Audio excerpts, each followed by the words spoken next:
hello everyone, and welcome to Econiti. I'm Dr. Komal Sahai, co-founder of Econiti, and we are here today to celebrate the success of and learn from some very hardworking students who have qualified UGC NET.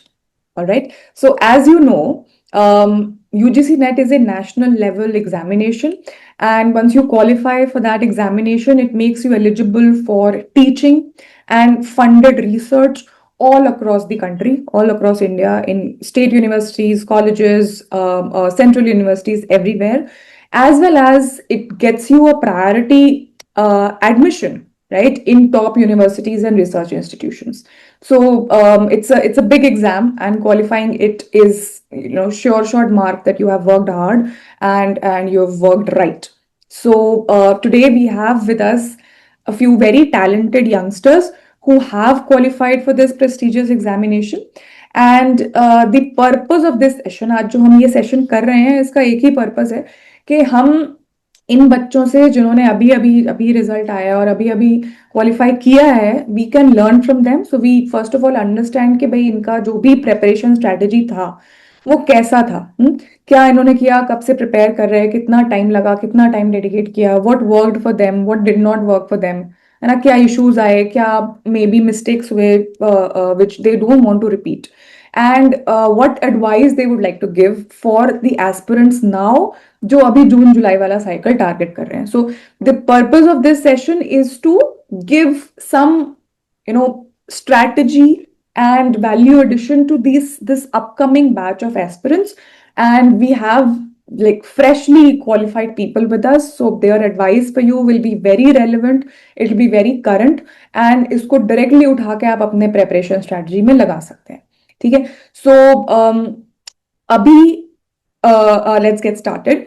We also have with us हमारा eco नीति में जो हमारी UGC net accelerator series के mentor Nancy ma'am, as you all of us better know her now.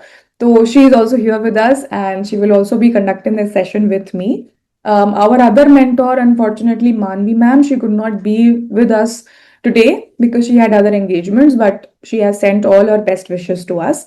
So let's get started. So the first and foremost thing जो मैं करना चाहती हूँ, I've been congratulating these people. I will congratulate them again. So my heartiest congratulations to all of you.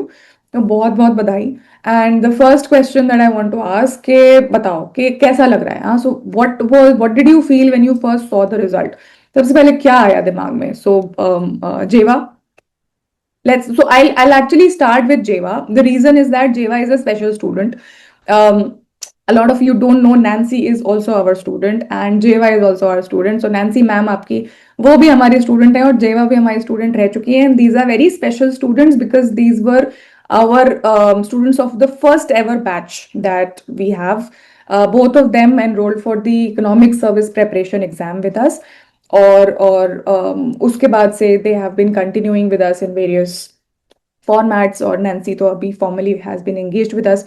She has conducted this entire accelerator UGC NET accelerator series that we had, and Jeva has been in touch. वो और भी बहुत कुछ करती रहती है. अभी तो NIBFP के साथ internship भी किया था उसने, and now she has qualified NET JRF. So I want to start with her, and then a lot of other questions we have जो हम बाकी यहाँ पे participants के साथ भी पूछेंगे. So Jeva, tell us, जो पहला रिजल्ट आया तुम्हारा तो क्या चला दिमाग में, क्या दिखाई दिया तुम्हें? मैम पहले तो सिंक इन ही करने में बहुत टाइम लग गया. इट फेल्ट सरियल एंड क्योंकि फर्स्ट टाइम भी जब मैंने दिया था तो तब मेरा JRF क्वालिफाई होने से एक ही क्वेश्चन से रह गया था. ओके. सो इस बार भी काफ़ी अनसर्टेनिटी थी कि पता नहीं वो मार्क क्रॉस हो पाएगा कि नहीं हो पाएगा, but thankfully it did. So it was great feeling. I'm sure it was. Okay, so अभी serious questions पे आते हैं. So Nancy, would you like to ask some questions? So first of all, Jeva, you are my batchmate as well. I congratulate for JRF, and I would like to know you कि मतलब ये UGC net का preparation कब से start करें, मतलब कैसे तुमने डिसाइड किया कि मुझे ये UGC नेट प्रिपेयर करना है ये एग्जाम को? क्या राइट टाइम होना चाहिए? ये बहुत सारा क्वेश्चंस होता है स्टूडेंट्स का कि मैम कब से प्रिपेयर करें, और बहुत सारे स्टूडेंट क्या करते हैं एट द एंड एग्जाम है, तो दिसंबर में एग्जाम है तो नवंबर से स्टार्ट करते हैं। तो आई वांटेड टू नो कि ये प्रिपरेशन स्ट्रैटेजी तुम्हारी मतलब कब से स्टार्ट होनी चाहिए? तो इनफैक्ट जेवा के पास हम नेक्स्ट क्वेश्चन के लिए आ सकते हैं। I think I want to ask this question to Manish.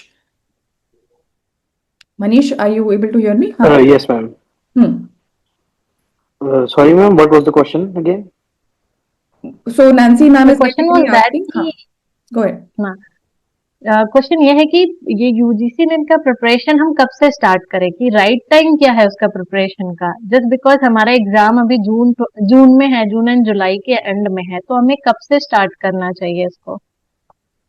Ma'am मेरे ओपिनियन में एज इन जब स्टूडेंट्स सेकेंड ईयर में हो अपनी मास्टर्स के, तो I guess it is the right time, क्योंकि मैम जो ये एग्जाम है वो यूं नहीं है कि आप लोग एक महीने 2 महीने में आप कर लोगे। इसको क्लियर करने के लिए डेफिनेटली आपकी कंसेप्चुअल क्लैरिटी बहुत मैटर करती है। Yes, you are right. तो एज इन अगर कोई इंसान मतलब स्टूडेंट जो भी है वो फर्स्ट ईयर से लिटरली अपने कंसेप्ट क्लियर कर रहा है, तो वो सेकेंड ईयर में डेफिनेटली अटेम्प्ट दे सकते हैं। और एज इन हो जाता है तो इट्स नाइस, बहुत अच्छी बात है। नहीं होती तो अपनी मिस्टेक से कि मैं इस स्पेसिफिक पॉइंट पे, जैसे डिफरेंट सब्जेक्ट्स होंगे, माइक्रो इकोनॉमिक्स हो गई, इकोनोमेट्रिक्स हो गई, जिस चीज में बच्चे लैक करते हैं, जो मार्क्स जहां कटते हैं बच्चों के, तो उस पे फोकस करें। तो definitely I would prefer, I would like to say कि आप सेकंड ईयर से अपना मतलब प्रिपरेशन को डेफिनेटली थोड़ा बूस्ट अप करें। तो यूं है ना कि आपका आगे भी एज एन आपको अगर पीएचडी परस्यू करनी है तो एज सच कोई गैप नहीं आएगा, और you can follow follow that up. Yeah, I think that is काफी sound advice है वो. Thank you, Manish. So my next question is, now I come to Jeva, कि तुम्हारी preparation strategy broadly क्या थी? So I mean, you are already in your second year of masters, like Manish is also. तो कुछ अलग से did you prepare, और and exam hall में कुछ अलग strategy हो तुम्हारी time management को लेकर, something that you would like to discuss? Sure, ma'am. So I have a couple of pointers regarding this. सो एक तो जब भी मैं एग्ज़ाम हॉल में गई हूँ यूजीसी नेट देने, तो I have always made it a point कि जो भी क्वेश्चंस हैं पहले मैं अपनी रफ शीट में लिस्ट डाउन कर लेती हूँ 1 से लेकर एंड तक, एंड फिर उसके बाद I just classify her question को इजी, मीडियम, डिफ़िकल्ट, EMD लिख के, एंड उससे मुझे एक गाइडलाइन मिल जाती है कि मुझे कौन से क्वेश्चंस को पहले अटेम्प्ट करना चाहिए, बिकॉज टाइम काफ़ी लिमिटेड होता है एग्जाम हॉल में। तो उस पॉइंट ऑफ व्यू से this is really helpful for me. एक और चीज़ which I also hear a lot from my peers as well, कि यूजीसी नेट पे बहुत ज़्यादा सॉर्ट ऑफ ऐसे क्वेश्चंस होते हैं जो कि जैसे कि बुक लिस्ट एक्सेट्रा से रिलेटेड, एंड क्रोनोलॉजी, रटने वाले या question. Road learning related questions होते हैं। तो and I sort of agree with them, वो क्वेश्चंस होते हैं एंड उनका सेंस भी रिलेटिवली उतना ज़्यादा नहीं होता as compare to the conceptual questions, but at the same time what I would like to focus upon is that even मेरी भी बहुत ज़्यादा स्ट्रॉन्ग होल्ड नहीं थी इस टाइप के क्वेश्चंस पे। मुझे भी अगर आप स्पेसिफिकली पूछेंगे कि कुजनेट्स को नोबेल प्राइज़ कब मिला, तो I don't know, but the thing is कि एग्जाम कम्पिटिटिव है, so you just have to try your best कि आप अपने पीयर्स से बेटर परफॉर्म कर पाए, राइट? सो अगर आपका फोटे उस स्पेसिफिक एरिया में नहीं है, तो उसके बजाय आप कंसेप्चुअल क्वेश्चंस को ही अपना स्ट्रेंथ बना के चलिए, उसी पे ही ज़्यादा फोकस कीजिए। जैसे कि मेरा स्ट्रेंथ था मैथ्स रिलेटेड चीज़ों में, डेटा इंटरप्रिटेशन एक्सेट्रा वाली चीज़ों पे, तो I use to focus on them. I am not saying कि आप ऐसे क्वेश्चंस को एकदम ट्राई ही मत कीजिए, उनके लिए प्रिपेयर मत कीजिए, definitely do it, but again वो एक चीज़ होती है कि एक पॉइंट के बाद आप सैचुरेट हो जाते हो एंड उसमें आप फ्रस्ट्रेट हो जाते हो। तो अगर आप वैसा फील करने लगते हो तो just focus more on the concept side, क्योंकि वो वाले क्वेश्चंस भी है, एंड अगर आप उन पे फोकस करते हो तब भी आप क्वालिफाई कर सकते हो।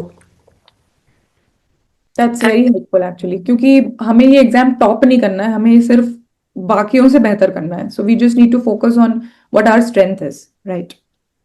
यस मैम, आई मीन इन वाले क्वेश्चंस का जो रोट लर्निंग वाले क्वेश्चंस है, इनके भी अपने सर्टेन एडवांटेजेस हैं, इन द सेंस के ये वाले क्वेश्चंस को अटेम्प्ट करने में टाइम बहुत कम लगता है, आप सर्टेनिटी से आपको पता होता है, कोई सिली मिस्टेक्स नहीं होती हैं। But at the same time again वही बात है कि एक सैचुरेशन पॉइंट आपका रीच हो जाए, उसके बाद आपके दिमाग में ये सब चीज़ें जानी भी कम हो जाती हैं। तो इसलिए आप उसको बैलेंस आउट करते रहिए, थोड़ा सा टाइम इसको दे दिया एंड बाकी का टाइम आप अपनी कंसेप्चुअल क्लैरिटी को दे दीजिए। उसके अलावा you should always, I feel that you should always start with the economic section unless you are very confident about the first section. तो I have always started my exam by attempting the economics part. And अगर आप options को देखते हैं तो उससे भी आपको बहुत ज़्यादा आइडिया लग जाता है। तो instead of solving the question first, पहले आपने उसका एक ब्रॉड हेडर पढ़ लिया, उसके बाद सबसे पहले ऑप्शंस पर आ जाइए instead of trying to solve it out first. अगर आप ऑप्शंस को देखते हैं तो उससे ही आप काफ़ी कुछ एलिमिनेट कर सकते हैं एंड उससे आपका टाइम काफ़ी बच जाता है। एंड टाइम बचाना बहुत ज़्यादा ज़रूरी है, क्योंकि उस वक्त जब आप एग्ज़ाम में हो तो वो टाइम कैसे निकल जाता है पता नहीं चलेगा आपको बिल्कुल भी। But the paper was very lengthy this time. Paper बहुत लेंदी आ रहा है एंड बहुत ज्यादा स्टेटमेंट वाइज आ रहा है, तो ये बहुत इंपॉर्टेंट पॉइंट तुमने बताया। या एंड वही वो ईएमडी वाली टेक्निक भी इसमें काफ़ी हेल्पफुल रहती है, सो दैट आप अपना टाइम जो है वो स्टार्टिंग से ही ऐसे क्वेश्चंस पे डाल के रखे जैसे कि जो भी क्वेश्चंस इजी हैं वो आपके 10-10 सेकंड में होते जाएंगे, फिर जो मीडियम वाले क्वेश्चंस हैं उनमें रिलेटिवली कम टाइम लगेगा। तो इस तरह से ये टेक्निक भी काफ़ी हेल्पफुल रहती है। एंड फाइनली जो एक मिस्टेक आई फील कि मैंने अपने फर्स्ट अटेम्प्ट में की थी, इट वाज कि क्योंकि कोई नेगेटिव मार्किंग नहीं होती है तो एक टेंडेंसी रहती है कि सभी क्वेश्चंस को मार्क करना है, विच मेक्स सेंस एंड वो करना भी चाहिए। But at the same time मैंने क्या किया था, क्योंकि अगेन लाइक आई सेड मेरा एक क्वेश्चन से रह गया था जेआरएफ लास्ट टाइम, तो लास्ट के जो 2 मिनट बचे थे उसमें इंस्टेड ऑफ मतलब मेरे एग्जाम में सिर्फ कुछ कुछ डीआई के क्वेश्चंस रहते थे एंड उनमें से आई कुड हैव सॉल्व्ड कुछ कुछ, मतलब मेरे पास वो जो लास्ट के 2 मिनट थे उनमें मैं उस क्वेश्चन को एक्चुअली सॉल्व कर लेती अगर एक क्वेश्चन को पकड़ के सही से, तो वो डेफिनेटली सही हो जाता एंड मेरे उसके वो जो एक्स्ट्रा 4 मार्क्स है वो ऐड हो जाते। बट क्योंकि उसमें मैंने फोकस उन लास्ट के 2-3 मिनट में इस चीज़ पे किया कि जो भी अटेम्प्ट नहीं किया है उसको मैं मार्क ज़रूर कर दूँ, चाहे वो मुझे आता हो नहीं आता हो। बिल्कुल ऐसे वाले क्वेश्चंस जो मतलब डीआई के क्वेश्चंस है उनमें मतलब ऐसे गेस करने का भी कोई पॉइंट नहीं था, बट तब भी मैंने उनको मार्क करने पे ज़्यादा एम्फेसिस ले किया इंस्टेड ऑफ कि जो क्वेश्चन मैं फॉर श्योर सही से अटेम्प्ट कर सकती हूँ उसको अटेम्प्ट नहीं किया। तो I think that is I think the last point that I want to convey. That is very very helpful because तुमने बिल्कुल ही शार्पली लिस्टेड चीजें बताई हैं which the aspirants can directly use it. Thank you so much जेवा।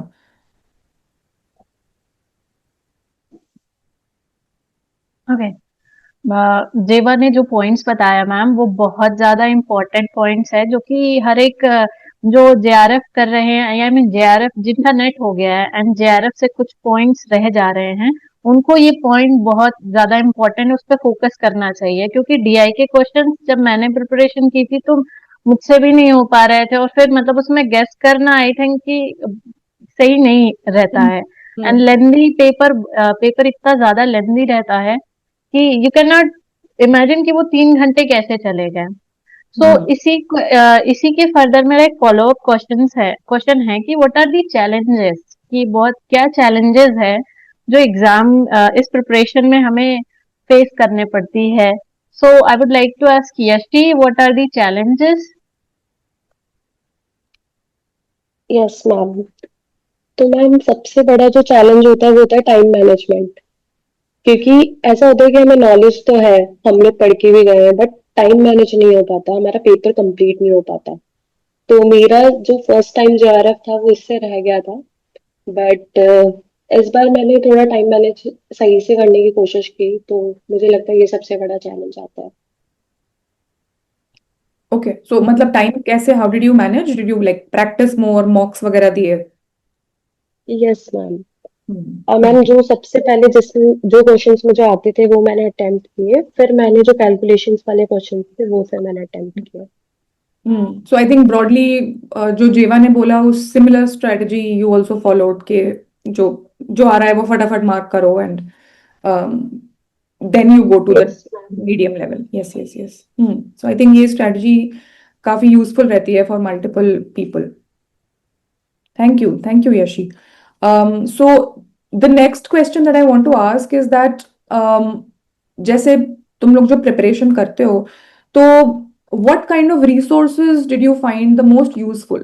मतलब जैसे कोई लेक्चर्स हो गए यूट्यूब पे या फिर मॉक टेस्ट्स हो गए या फिर और जो भी resources, maybe your own notes. So what kind of resources were the most useful for you? And if you would like to recommend some resources to our students जो अभी next cycle के लिए prepare कर रहे हैं, तो I would actually like to ask all of you. So we can start with Jeva.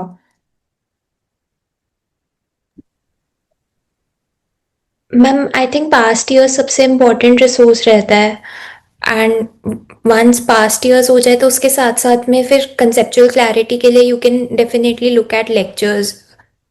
And मेरे पास तो इकोनीति के लेक्चर्स थे तो मैंने तो काफ़ी कुछ उधर से ही सीखा हुआ था, तो I did not really need उसके बाहर बहुत ज़्यादा कुछ भी. Okay, okay. So past years and lectures. So I think जो भी concepts हैं उनको एग्जाम के हिसाब से क्यूरेट करना है, right, Nancy? Yes, ma'am. Manish, what kind of resources do you find very useful? Yes, ma'am. So, ma'am, basically PYQs are the most important. जो पास्ट ईयर क्वेश्चंस होते हैं मैम, क्योंकि वो डायरेक्टली आ जाते हैं एग्जाम्स में. जो आई मीन जो स्टैटिक क्वेश्चंस होते हैं, जैसे यू नो कि ये थ्योरी किसने दी, जो क्रोनोलॉजी वाले हैं वो एज इट इज मोस्टली मैंने ऑब्जर्व किया है कि वो आ जाते हैं एज इट इज. तो एज इन अगर आप PYQ करके जाते हैं तो आप स्लाइटली एक एज ले सकते हैं. And secondly I would recommend कि आप अपने नोट्स को लिटरली बहुत अच्छे से रिवाइज करें. Right. I think and definitely जो आपके कंसेप्ट्स हैं आप हेल्प ले सकते हैं लेक्चर्स की. एज इन जैसे मैं अपने लिए बताऊं, मेरा मैम एक दो मैथमेटिकल पार्ट में मेरी वीकनेसेस थी, तो ऑब्वियसली नैन्सी मैम ने काफी हेल्प की. तो डेफिनेटली हाँ कि मेरा जो इस बार क्लियर हुआ है एग्जाम मैथ के, एज इन इतने ज्यादा क्वेश्चंस तो नहीं आए, but I would like to definitely thank her for that. thank you, Manish. That were very kind words. I was just preparing कि जब यूजीसी नेट पेपर हार्ड देता है तो मैथ्स एंड स्टैट्स के क्वेश्चन बहुत ज्यादा भर भर के देता है. दिसंबर 2023 का जो एग्जाम था वो बहुत ज्यादा हार्ड था, और वो उसमें इन्होंने इतने ज्यादा इको ट्रिक्स एंड मैथ्स भर के दिए थे कि बहुत मुझे लगा कि इसको थोड़ा प्रिपेयर करना चाहिए. और मैथ्स एंड इको ट्रिक्स बच्चों का बहुत ज्यादा फेयर होता है, so that these things need to be tackled. So further proceed. Our next question is any lecture or discussion or practice method that help to clarify difficult topics. Anyone? कि कुछ ऐसे as Manish said कि मैंने उसने मेरे lectures देखे थे. And Yashi, would you like to answer this? कि कुछ कोई ऐसे yes, lectures ma'am. तुमने हाँ, follow कहीं किया? और से resources तुमने follow किए हो? हाँ. हाँ, जो बहुत Yes, सारे ma'am. डिफिकल्ट टॉपिक्स है उसको हैंडल करने के लिए. मैम सबसे पहले तो मैंने आपकी एक्सेलरेटर सीरीज देखी थी जिसमें काफी हेल्प हुआ. जो भी मेरे कॉन्सेप्ट्स वीक थे वो मेरे काफी स्ट्रांग हो गए थे वो चीज देख के, क्योंकि एक्सप्लेनेशन बहुत ही सिंपल और बहुत अच्छा था. और जैसा कि जेवा और मनीष ने बताया PYQ बहुत इम्पोर्टेंट है, तो मैंने वो करे थे PYQs. एंड काफी मैराथन सेशंस भी हुए थे यूट्यूब पे अदर प्लेटफॉर्म्स पे, तो मैंने वो भी लिए थे. Right. Marathon sessions is actually your feedback is very very important. तो आई एम ग्लैड कि तुम लोग में से कुछ लोग ने तो हमारे लेक्चर्स भी देखे थे, और नैन्सी मैम और मानवी मैम ने बहुत मेहनत की थी इसके ऊपर, हर चीज को एकदम डिटेल में and everything, the cheat sheets as well, all of them that worked. So for the next time definitely हम ऐसा कुछ मैराथन सेशंस प्लान कर सकते हैं. That is something that students want, and PYQs is something that we did target, और marathon sessions is something that we should target now. तो और उसके अलावा मॉक्स वगैरह लेना बहुत जरूरी है ना. तो मॉक्स किया था तुम लोगों ने, मॉक टेस्ट वगैरह, मतलब yes ma'am. Hmm, as in practice ma'am, जो time पेपर management. 2 था उसके लिए तो PYQs ही सफिशिएंट है, एज इन उनको ही मॉक लगा लेते हैं. अच्छा. बट पेपर 1 के लिए मैम, हाँ डेफिनेटली आई नीडेड मॉक्स. पेपर 1 में क्या स्पेसिफिक चैलेंजेस अगर आए हों, क्योंकि वो अक्सर डिस्कस नहीं करते हम. मैम पेपर 1 में the thing I found to be difficult was ma'am, जैसे ये तो पूरे ही एग्जाम में है कि time management. So what I used to do was, जब भी मैं मॉक लगाता था मैम, तो मैं 5 मिनट कम करके देता था मॉक. एज इन जैसे पेपर 1 का मॉक 60 मिनट्स का है, तो I use to complete it in 55 minutes. मेरा चैलेंज यही था. No, that's a good strategy. Yeah. Because ma'am वही है कि अगर मॉक्स मैं घर पे 55 मिनट्स पे अगर अपने कंप्लीट कर पा रहा हूँ, तो मेरे पास 5 मिनट का एक्स्ट्रा टाइम है. अगर मैं एज इन पैनिक हो भी रहा हूं, तो आई कैन काम my self down. That's very good strategy. जैसे हम घर घर में घड़ी को 5-10 मिनट आगे कर लेते हैं ना, हेल्प होता है उससे. Yeah. Yes ma'am. Okay. Okay. So I think तुम लोग सबका ही टाइम लिमिटेड है. जस्ट एक question, like couple more questions. एक क्वेश्चन जो मैं पूछना चाहती हूँ कि what advice would you give to these upcoming aspirants. What, अगर एक एडवाइस देनी हो, एक कुछ ऐसा ज्ञान देना हो, अब तो तुम लोग ज्ञान दे सकते हो, you are qualified. Something that you would like to share. जेवा. Yes, ma'am. So just एक additional resource I think which I forgot to mention is कि चैट GPT definitely काफ़ी helpful रहता है. So अगर आपको जैसे कस्टम प्लान्स बनाने हैं अपनी प्रेपरेशन के लिए, आपका कोई एरिया वीक है, उसके लिए आपको प्लानिंग करनी है कि आपको स्पेसिफिकली उसको कैसे टारगेट करना चाहिए, तो उस सब चीज़ों के लिए it is definitely very helpful. Okay. Yeah. ChatGPT के बारे में मैं बोलूंगी, but yes, that's a good point. Yashi, something you would like to give as an advice. Yes ma'am. Ma'am like paper 2 आपका बहुत स्ट्रांग होना चाहिए. लाइक PYQs लगाओ, बेसिक कॉन्सेप्ट्स को स्ट्रांग करो, जैसे कि फॉर्मूलाज हो गए, क्योंकि कई बार फॉर्मूला बेस्ड भी क्वेश्चन आ जाते हैं. और जैसे कि करंट जो भी रेट्स वगैरह है वो आप देख सकते हो. और लाइक पैनिक मत करो, बस अपना बेस्ट दो. जैसे कि नैन्सी मैम ने हमको काफी मोटिवेट किया था 1-2 दिन पहले. और मतलब मैं तो एग्जाम देने ही नहीं जा रही थी, क्योंकि मेरी इतनी अच्छे से प्रिपरेशन हुई नहीं थी.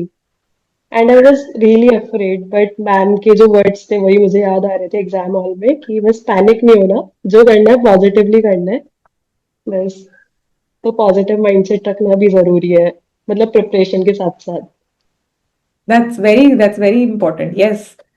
All thanks to Nancy ma'am. Yay. Yes ma'am. Lovely.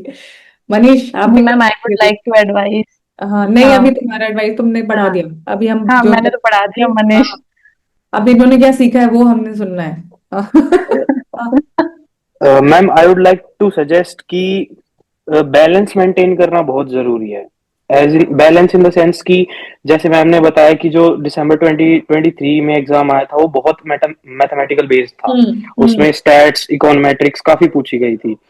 लेकिन अगर उससे पहले की अगर हम PYQs देखें, तो इतना मतलब उसका शेयर नहीं था. तो एज इन जो स्टूडेंट्स होते हैं वो इग्नोर कर देते हैं कि मैथ्स के स्लाइटली कुछ जो इंपॉर्टेंट टॉपिक्स होते हैं, जैसे डिफरेंशियल इक्वेशन, इंटीग्रेशन, वो ऊपर ऊपर से पढ़ जाते हैं.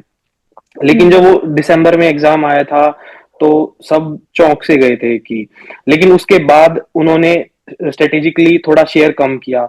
तो ये चीज हम आगे प्रेडिक्ट कर नहीं सकते कि नेक्स्ट एग्जाम में आपका मैथ्स का शेयर कम आएगा, ज्यादा आएगा.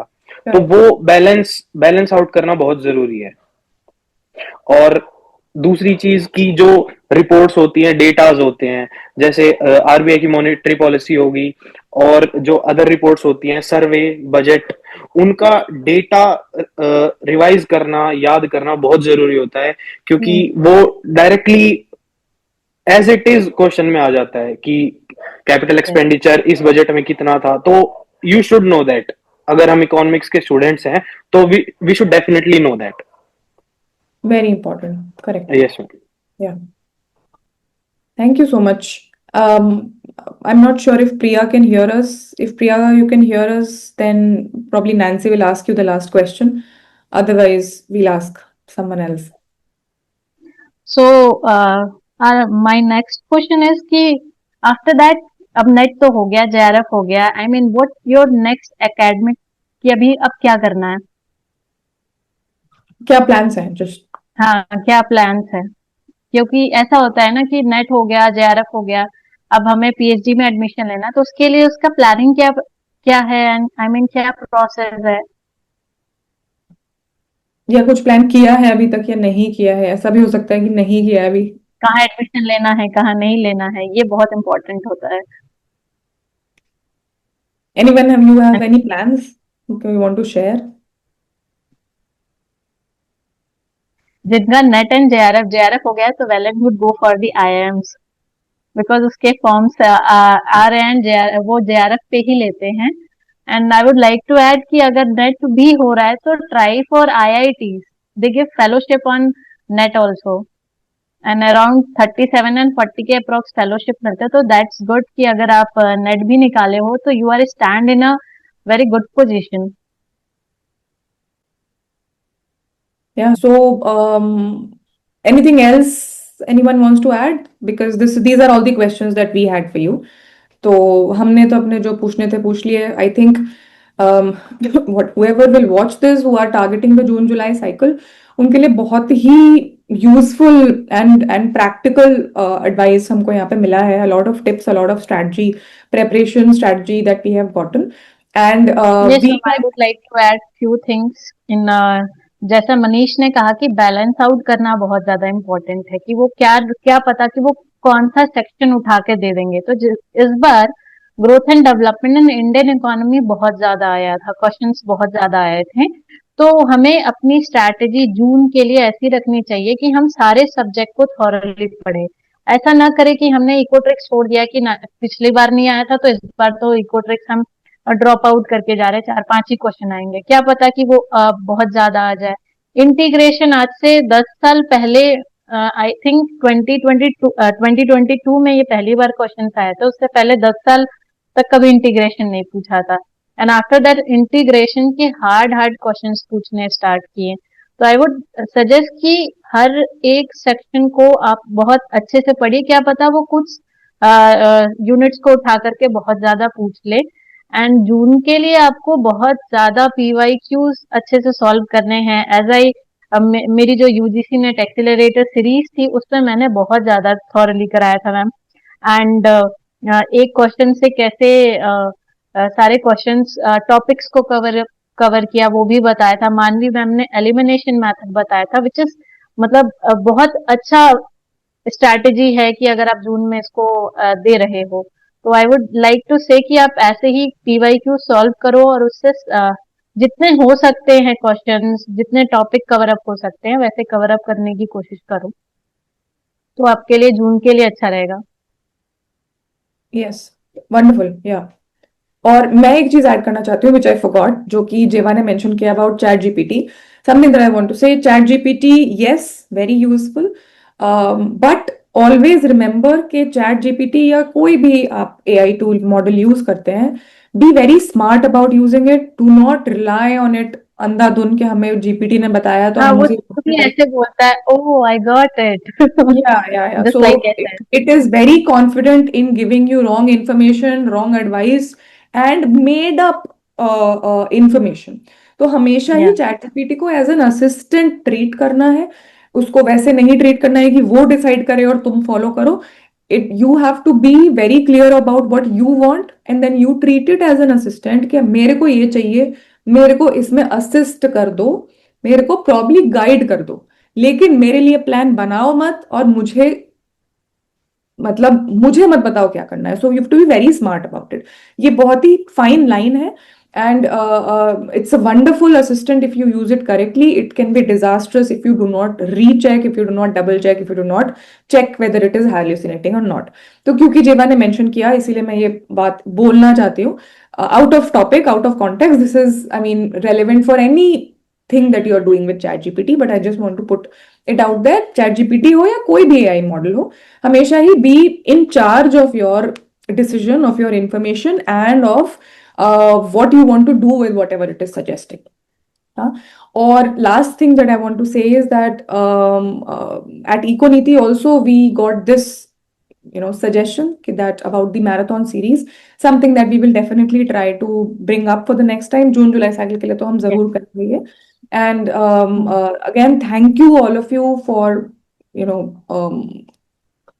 joining this. इतना टाइम निकाला. I know काफी सारे तुम लोग सब लोग स्टूडेंट हो तो बहुत सारा काम है तुम लोगों के पास.